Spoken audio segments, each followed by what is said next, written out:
Welcome into the latest edition of Betting Weekly Fast Break, the final one of the opening week of this brand new show. Every weekday, 3 p.m. Eastern, right here on the Bet Rivers Network and under the Betting Weekly umbrella. We appreciate what everyone's doing across the board with Nigel and the fellas, with tennis, soccer, and you name it, the dojo. And we've continued this week by adding two more shows, Betting Weekly Hardball, 2 p.m. Eastern, and now Betting Weekly Fast Break, 3 p.m. Eastern. I am Doug Kezirian. Joined today alongside professional bettor Chris Macero. How are you, my man? Doing great, buddy. Great to see you. Ready to talk some NBA, some more excitement. We had a little back to normalcy where the favorites finally got two in a row. But as we ended the show Wednesday, I mean, another just incredible finish Wednesday night with the crazy comebacks. It's just insane what we've been seeing, but some normalcy the last couple nights, and we'll see if that will continue or we'll see some more craziness. We'll see what's up tonight. That's what I was going to ask you. Did you get a little relief having some normalcy the last just yesterday with one game, and a team that was up by a big number did not blow it, although they cut it to 7. Did Golden State, the undermanned Golden State squad without Steph Curry? But there was some normalcy. And the beauty of this show, Chris, is we don't have to talk about Draymond Green's tirades. We can just talk about betting and stuff and the actual games instead of the narrative and the nonsense that so often occupies the airwaves on off days. Well, his prop numbers, I might be baked into how close he is to being kicked out. I mean, I was looking at his props. It's like 10 points. It's not even, right around 10. So, maybe they're anticipating him getting kicked out because it seems like he's sure is trying to do it. We got, one of the dirtiest players out there. It's just, and now he's taking the race angle. So, yeah, I'd rather not discuss it. I saw a bunch of it today posted everywhere, and it's just, just who the heck wants to talk about it? It's the same crazy. He's just a crazy person. I think we'll just stick with that. The guy's a little nuts. And that's the beauty of the betting. But the angle in the game, yeah, I mean, it was nice to get back to some normalcy. Yeah, it was good to get back to some normalcy. Although after the Celtics blew that lead, I was so nervous. I'm like, is somehow OKC going to really lose?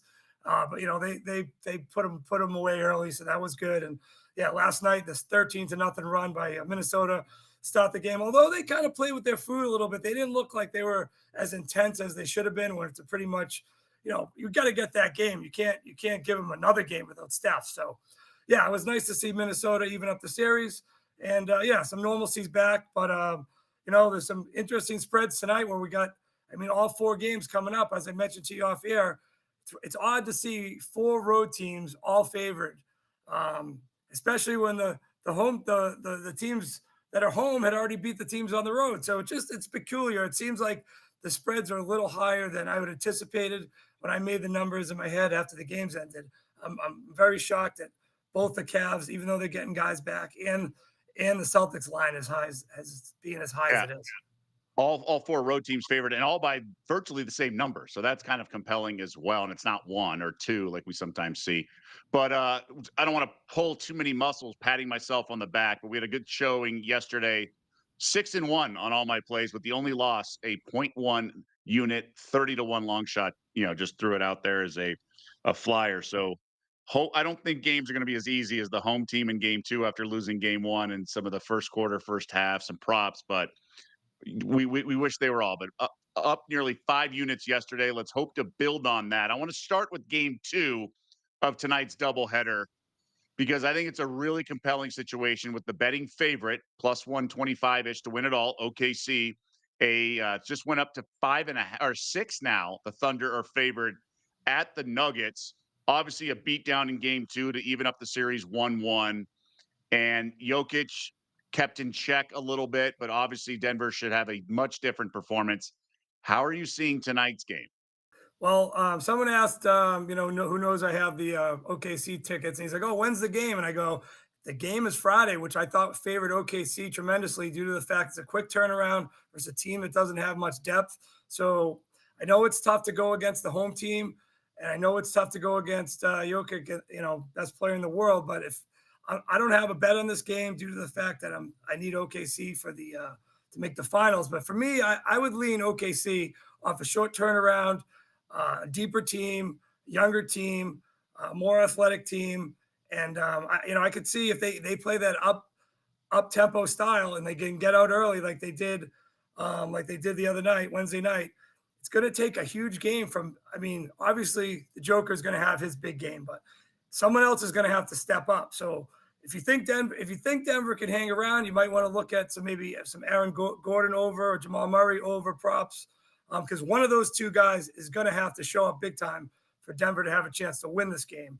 And the same for game four if it gets there. They have to get one of these games to be in the series. I'm not sure they're going to do it if OKC can play that up tempo style. I mean, like we mentioned, they've dominated the series except for a 4-minute stretch where I don't know what happened. I still can't believe it happened, but they've really dominated the series. And I think there's no reason why, if they just put the pedal to the metal early, get up and just not play with their food like they did in the previous game, game one. I really like OKC to get this game, and six it seems a little high, but considering the depth and the lack of depth that Denver has, they really need one of these guys to step up. I'm not sure that's going to happen. Let me play devil's advocate with you for a second. We definitely want you to join the conversation. Let us in, ask us questions, or just let us know your thoughts on whatever game. We're going to talk about all 4 playoff series, so let us know in the chat. The Nuggets pulled their guys early. So Jokic played the most minutes of any starter at 32. But guys like Porter Jr. only played 25. Gordon played 27 minutes. Game 4 is Sunday afternoon, so less than 48 hours. I think Denver goes all in on this game. I think I like OKC regardless in game 4, but especially if they lose tonight. I lean tonight. I lean Thunder. It's Thunder or pass for me because I just think they're that much better. And they've outplayed the Nuggets by in all the series, or sorry, the first 2 games, all but 4.5 minutes. It was the closing 4.5 minutes of game 1. But I still think this is a mismatch. So I can't just grab the points. But I talked to a really sharp bettor last night, specialized in the NBA. He took +5. He goes, "You give me a team with the best player off a 40-point loss at home, I'll take 5 points." Yeah, I mean, you got to figure the crowd's going to be into it, and no one's more Altitude. Yeah, no one's more competitive than Joker, but he can't do it on his own. And if there's just so many options for OKC where they could have 3 or 4 guys step up. There's not enough guys on Denver to step up unless Westbrook's going to have. I mean, you can't count on Westbrook. You really can't count on Gordon. He's like, some games he totally has it. Other games he's, 8 points, 10 points. So, and Murray is very, very inconsistent. As good as he can be, you've seen him with the 40-point playoff performances. He's hit or miss too. So there's not much consistency on the team. They have such a small margin for error. And I just think there's so many more options with this OKC deeper team, younger team, more athletic team. If I'm not on the game, because like I said, the futures, but it would be Thunder or pass for me. Okay, so I'm leaning OKC. I'm doing a half point like I do for everything. Jokic over 28.5 points. I think he gets back and he's going to play a full dosage of minutes, and he just plays bully ball. And look, Hartenstein can defend him as well as anybody, and Holmgren does okay because of his length, but he's a better help side shot blocker and help side defender in the paint. But Jokic can just get buckets whenever he wants, and they're going to have to lean on Jokic, the Joker. And we'll see if Porter Jr. can play, because I know in game 1, which is more indicative, I think we're going to see tonight than game 2.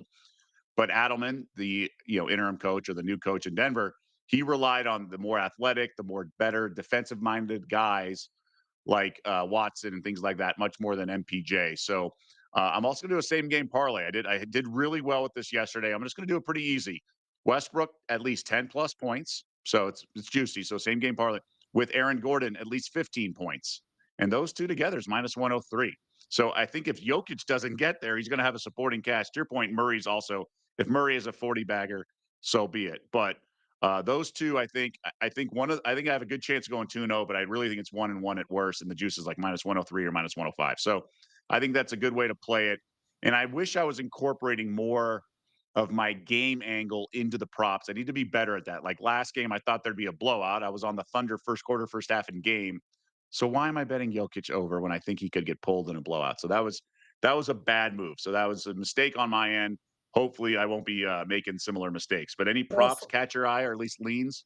I mean, why don't if you really like that angle, you might want to. How many points were you saying Aaron Gordon was going to get for you? 15 plus. 15 plus. So if you put Murray in there for 20, you're getting a nice juicy plus price now. Yeah, I just don't believe in Murray. I know he's been playing better in this series, but I mean, even dating back to last summer and all season, he's been shaky. I know Westbrook's going to bring it. He's been in the teens in every game. The ball finds him because the ball finds energy, and he's a guy who could even if the game gets out of hand, he's going to be playing hard to the final whistle. So now granted that's a minus 360 parlay leg, so it's not a huge piece.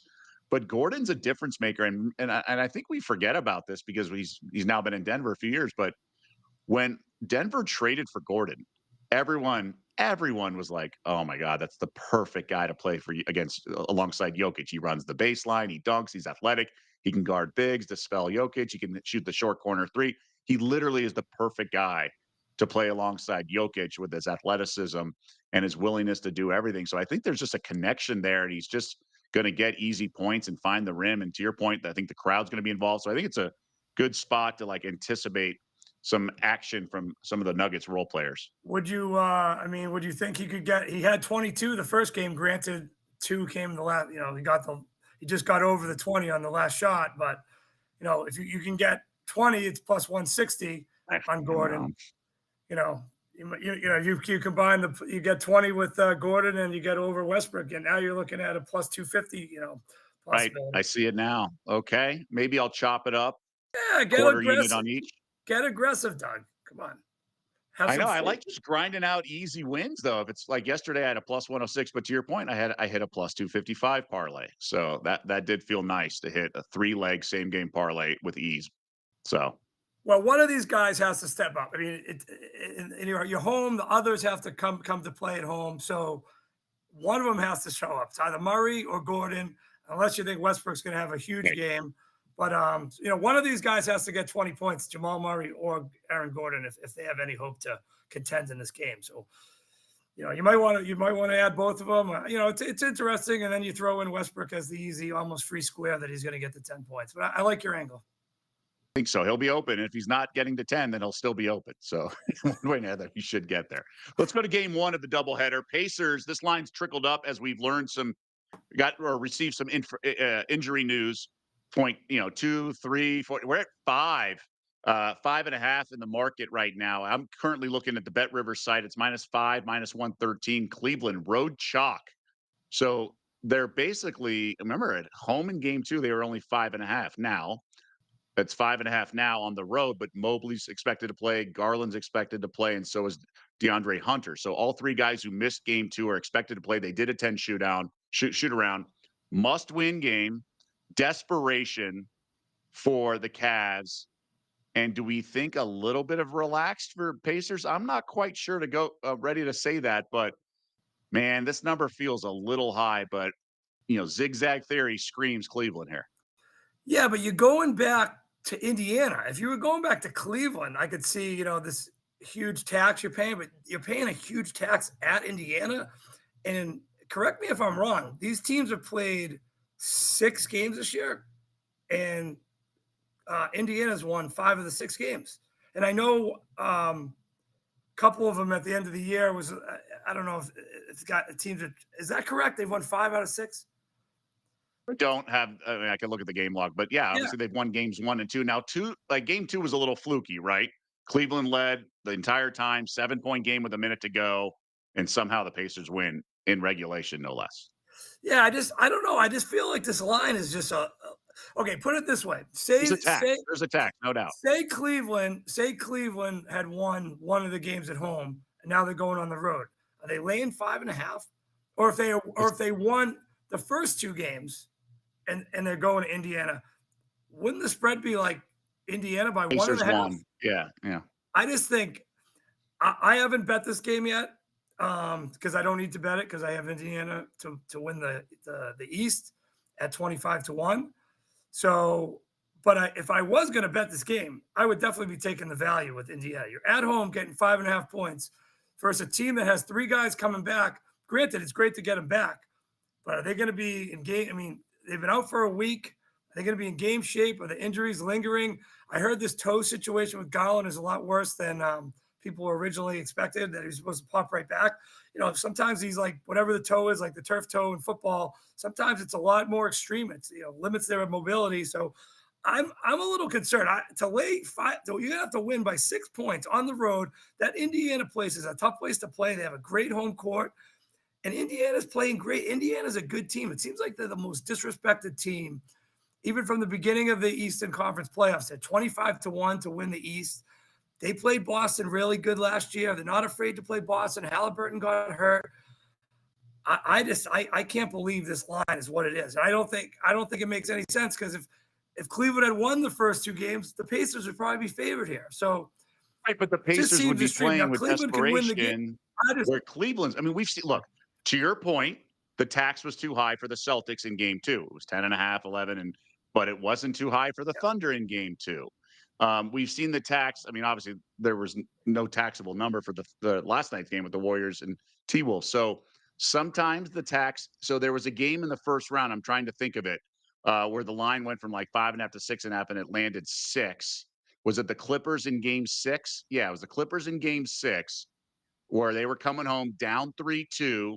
Normally it would have been 5.5, 6. It closed 7, and they won 111, 105. So the tax proved to be the difference, and they won by exactly 6 points. So you're not asking the Pacers to win, but you just think with the crowd on a Friday night and everything, 5.5 is a big number. Yeah. Yeah, like I get it if it was all those situations that you mentioned, the tax was the home team being at home have to win. I get it. Cleveland has to win, but I don't think the crowd's going to be like just lay down and say, "Hey, Cleveland has to win. We already got 2 in Cleveland. We're not going to care. We're just going to be a relaxed crowd." The crowd's going to be rabid. They're going to be completely nuts. There's going to be super energy, I would think, in the crowd. That I'm going to play. I'll tell you one thing. I'm going to play the over in this game. I played it at two. I played a little earlier at 231. I wasn't. I'm not sure if I'm going to play more. I just feel like Cleveland's desperate as it is, so they're going to have to play it all the way to the end. I mean, I don't see Cleveland blowing out Indiana. And Indiana in this series, in the 8 quarters, they've scored 36, 28, 28, 29. They had the clunker in the first quarter, 15, came back with 35, 34, 36. So they've been consistently scoring this whole series. And Cleveland has yet to get hot from three, 23% in the first game, 28% in the second game. And they shot 41 or 42% from three in the series versus the Heat, and they're 38.3% for the season. So you figure Cleveland at some point is going to heat up. Indiana's been solid throughout so far. So I really like the over in this game. And if it comes down to the wire, they're going to be, desperate to keep following, to keep the game going. I can see some, a higher scoring fourth quarter. In the last couple of fourth quarters, Cleveland hasn't done anything, very, very low scoring. So you figure if they have a normal fourth quarter, Indiana continues their pace, and Cleveland heats up from three, this game has potential to go way over the total. I like the over too. Obviously, I think Mobley contributes to the under, but Garland, especially banged up, his defense, his lateral movement with the toe. But I actually had the over in the last show we did ahead of this game on Wednesday. I had the over and the Cavs team total over, and it got there even though the Pacers won. No Halliburton's dad here. Does that factor into your handicap, or that's been the case all series, I guess? Maybe we should get Halliburton's dad, Draymond Green, some sort of WWE showcase for after the season on Raw. Don't give them any ideas. They'll go viral and make money off our stupidity of actually following this stuff. We'll get Uh, 10%. Yeah. Okay. So you lean under. That's fair. Over. There's a tax here, but no, Over. you like the over, but you also lean to the home dog. Yeah.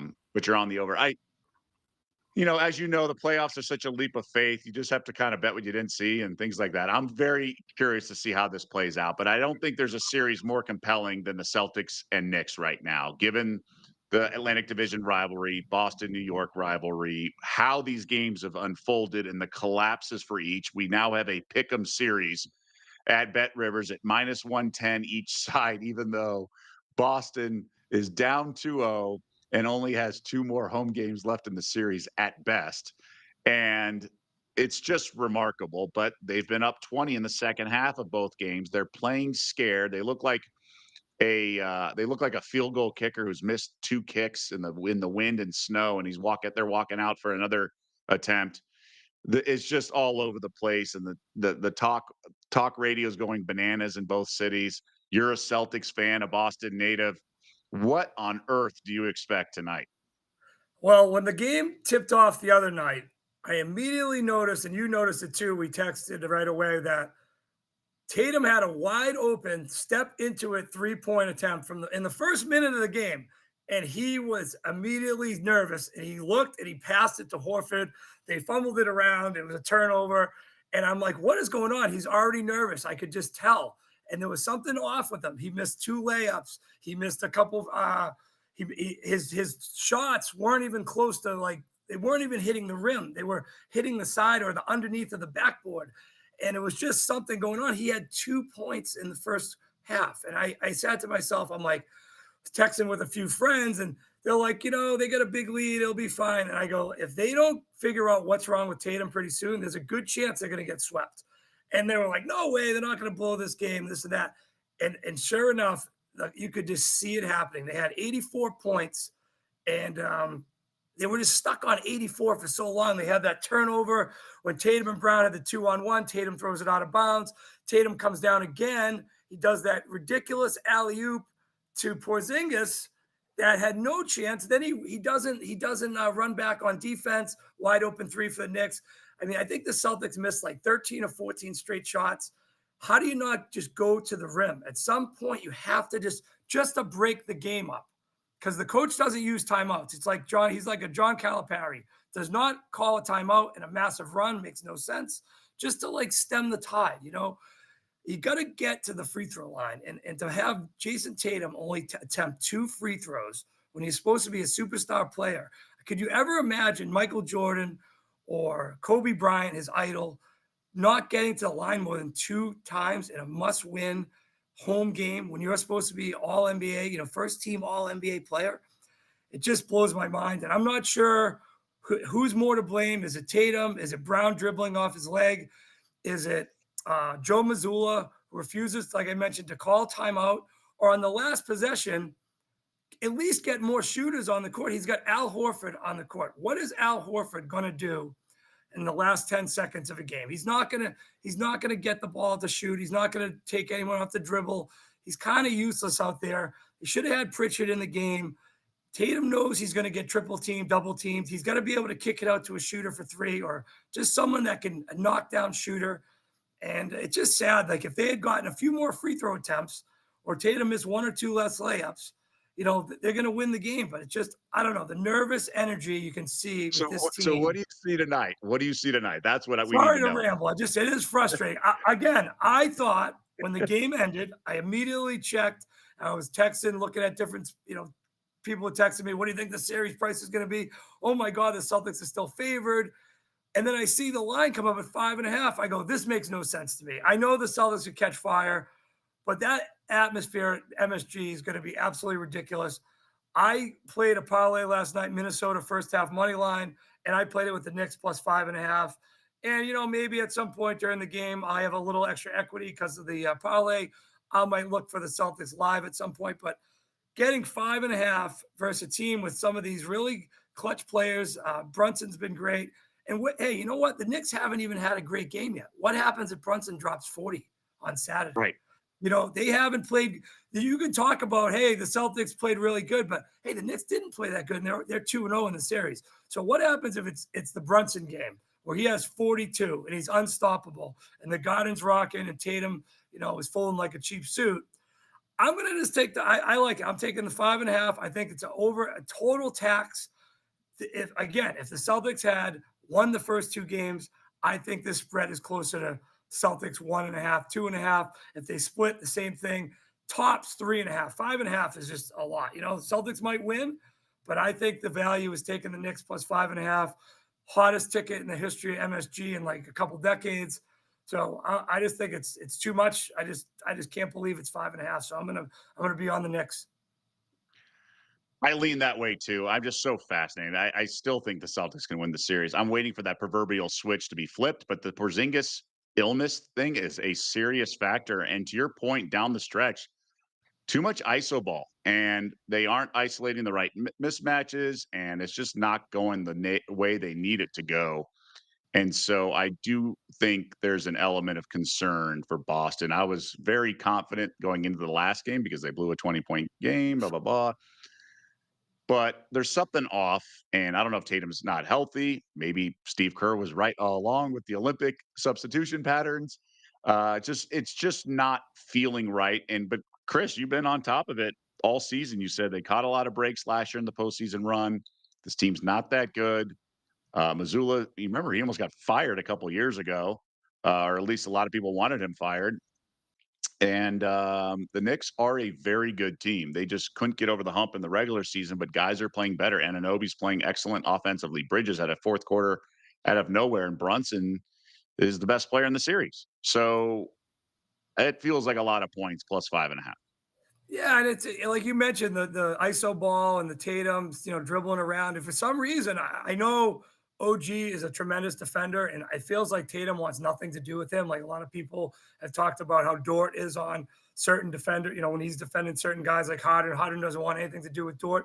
It just looks like when OG is guarding Tatum, Tatum wants nothing to do with him. He's getting rid of the ball and putting guys in bad situations late in the shot clock. And what concerned me the most is that he was unable to post up Brunson when Brunson was guarding him, and he wasn't able to get past Towns. Like it seemed like I don't know if he just doesn't have the aggression in him, something's off, or he's injured, or he's unable to blow past guys. I mean, he had that one dunk at the end when no one guarded him, but besides that, it's kind of scary that he's not So getting to the 28.5. What do you think for Tatum? well, I gave out over the first two times, and I know that's been Me a too. loser, and it looks like he's not going to be the leading point scorer in the series unless things drastically pick up. But I mean, over the last 93 minutes of play, because there's overtime, he only has 13 points. I mean, Don't you have to bet under 28.5? it seems logical. Yeah, I mean, he seems like it's in his head when he's ranging up for the three. I feel like he's thinking, oh, what's the media going to say? What's the fans going to say? Like he's before the shot. It's not a fluid 3-point attempt. Like all his shots seem like he's questioning while he's rising up to shoot it. And that's just no way to live or play basketball, especially in a pressure cooker situation. So I don't want to zigzag and then he goes off for 38 points. So I'm probably just going to stay out of it. But you're probably right. 28 and a half seems like a lot for a guy who doesn't have a shot right now. It's not getting to the free throw line. So 28.5 is minus 120 on the under. I'm going to go 27.5 plus +02. So plus 102, half unit. I'm going to play it. And if I lose, so be it. But to your point, and it really is the case with all the Celtics, they're all in their head. They're basically saying, oh, is this an open like they've been asked to change how they've played all season. And there's no fluidity. It's a little clunky. That's why the over-unders adjusted so much. Well, that's why their team total is only 105.5. I think there's value on their team totals and stuff like that because it's just one of those things where they're in their head and if we think about it, take a step away, the numbers, the odds on these games are formulated based on statistics from the entire season. But what's the mindset of these teams and everything in the season is very different in the postseason. So I'm gonna add Celtics first half team total under 54.5 as well. I think they're gonna be super tight.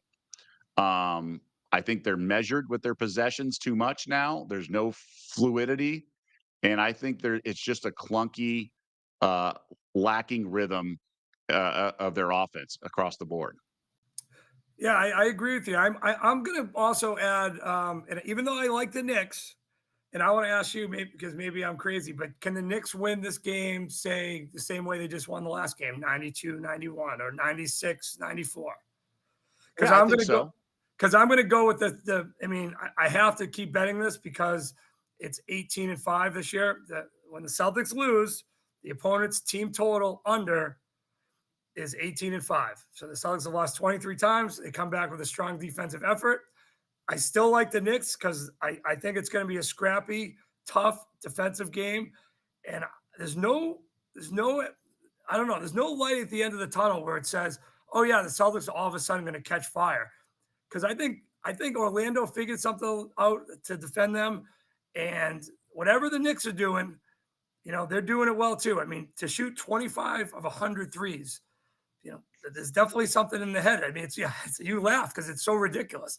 The So stat where ridiculous. the stat where Larry Bird only shot 52 threes in the 1981 season, the entire season, and the Celtics have shot 100 threes in 2 games.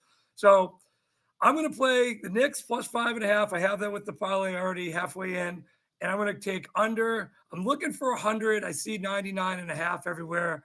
Under Knicks team total, as that stat is just 18-5 this whole season. So Okay. I'd be stupid not to keep riding that. I can get behind that for sure. T Lynch chiming in on the chat.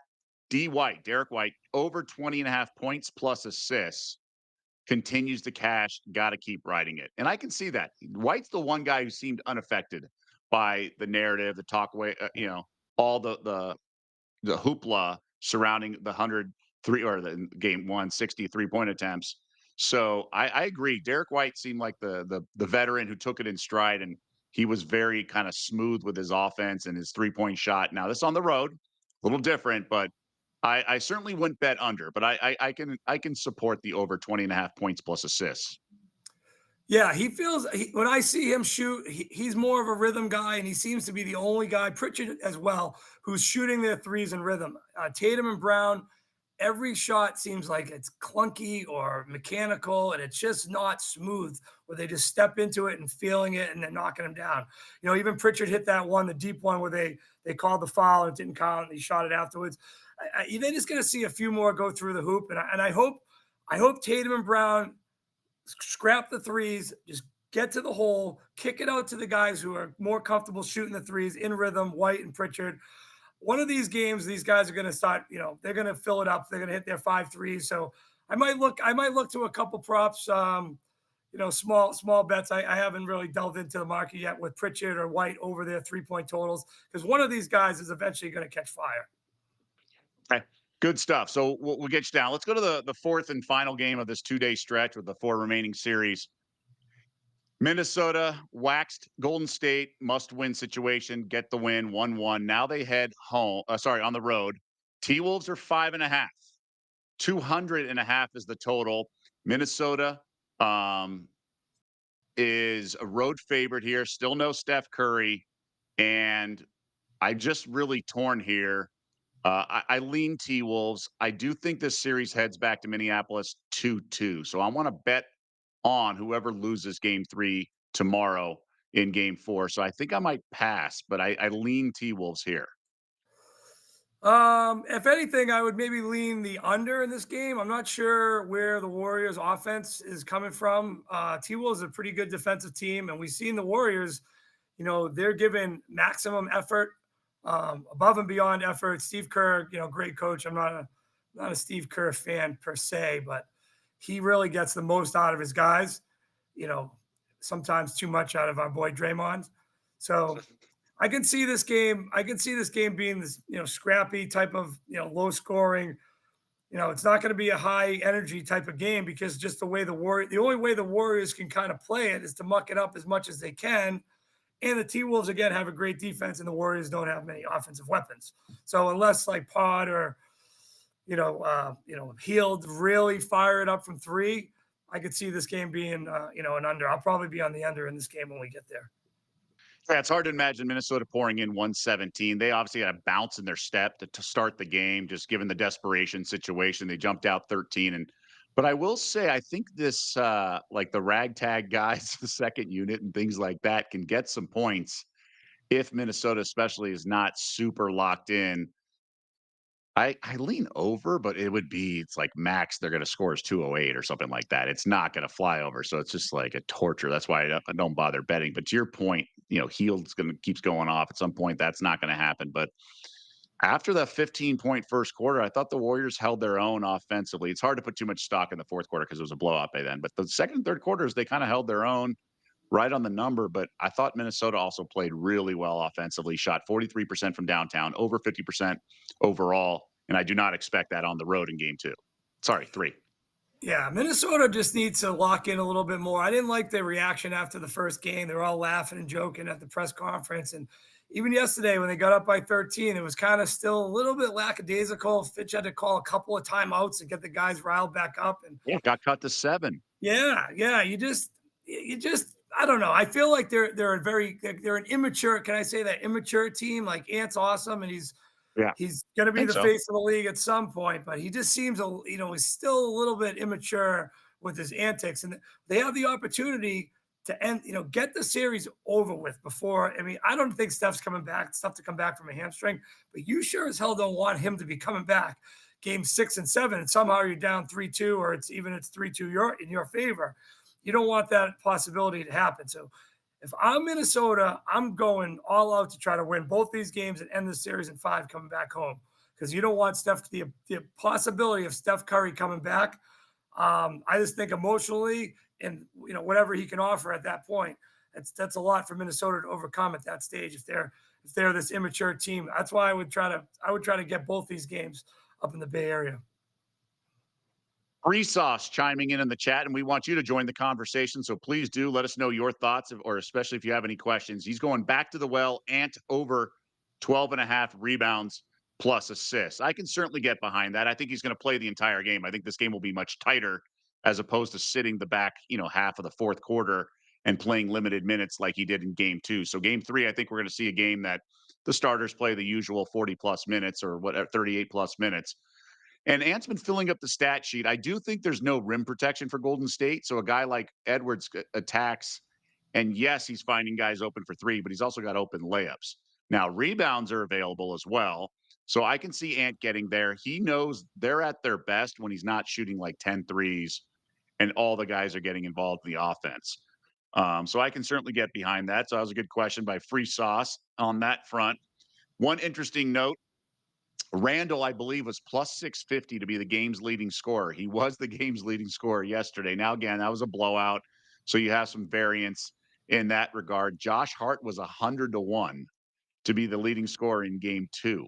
Bet Rivers took a $25 bet on it and it cashed. Anything crazy in this game? I mean, look, we expect Heel to be the leading scorer for the Warriors. I had Nas Reed at 1.1 unit, 30 to 1. Looking back, it should have been Randall. I might even go back to Randall again because he is kind of a gunner. So I'm interested in something like that. Because with Steph out, I mean, these games are wild. There's got to be a reason that I don't understand that with the end of that Lakers series where Gobert had the game of his life. You would figure there'd be a chance that Gobert would be the leading scorer of one of these games with no rim protection, and they were running all those like alley oops to him, and he was dominating the boards. He was getting all the extra offensive rebounds. I really thought that was going to be some of the game plan for the Timberwolves, just due to the fact Warriors don't have any size. And that's why I was upset about the effort in game 1 where they were getting out rebounded. They got out rebounded by 11, and they don't have anyone taller than 6'7" on the team. So I would maybe take a shot at Gobert leading scorer one of these games, depending upon Not the price. bad. I haven't looked it up yet. So if you I find don't it, think those if markets are someone can find posted a yet. someone can Yeah. find a big juicy one, I'll be on. I want to take a shot with Gobert. Yeah. I mean, million to 1 would have values. Like he was in the Lakers game.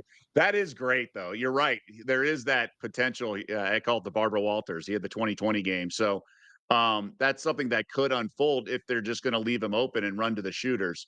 But yeah, I mean, these are the types of things I think these markets you just take a flyer on because Steph out, who knows? Maybe Pods goes off for 26 and somehow that's the leading scorer. I mean, we just don't really know. Butler's the conventional wisdom, and I do think he bounces back.